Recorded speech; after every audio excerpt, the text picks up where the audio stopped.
ইতিমধ্যে এক্সিট পোলে গোটেই কথাখিনিতো স্পষ্টই কৰি দিছে আৰু আমি যদি বিগত দিনবিলাকত চাওঁ তেতিয়াহ'লে প্ৰত্যেকটো নিৰ্বাচনতে এক্সিট পোলে যি কথা তেওঁলোকে কৈ আহিছিল সেই কথাবিলাক নিশ্চয় সেই বিগত নিৰ্বাচনতো ফলিওৱাটো আমি দেখিছোঁ।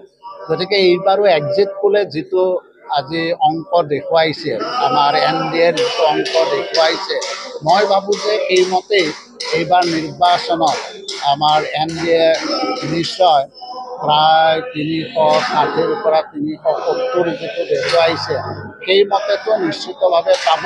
কিন্তু আমি ভাবোঁ যে 400ৰ মানে ঘৰ অতিক্ৰম কৰি আমি এইবাৰ NDA এইবাৰ ক্ষমতাত অধিষ্ঠিত হ'ব আৰু নৰেন্দ্ৰ মোদী ডাঙৰীয়া দ্বিতীয়বাৰৰ বাবে ভাৰতবৰ্ষৰ প্ৰধানমন্ত্ৰী হিচাপে এইখনেই আশা কৰি আছোঁ।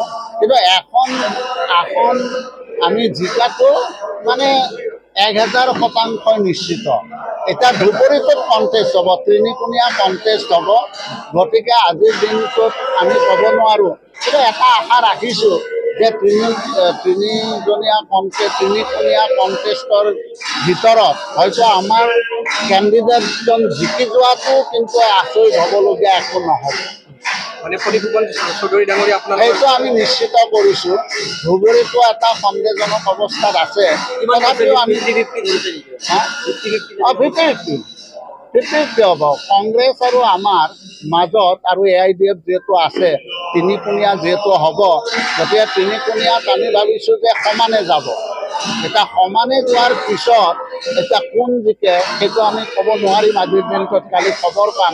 কিন্তু এটা আশা ৰাখিছোঁ যে ধুবুৰীটো হয়তো আমি মিত্ৰজোঁটে জয়যুক্ত হ'ব পাৰিম, এইটো নিশ্চিতভাৱে ক'ব নোৱাৰোঁ।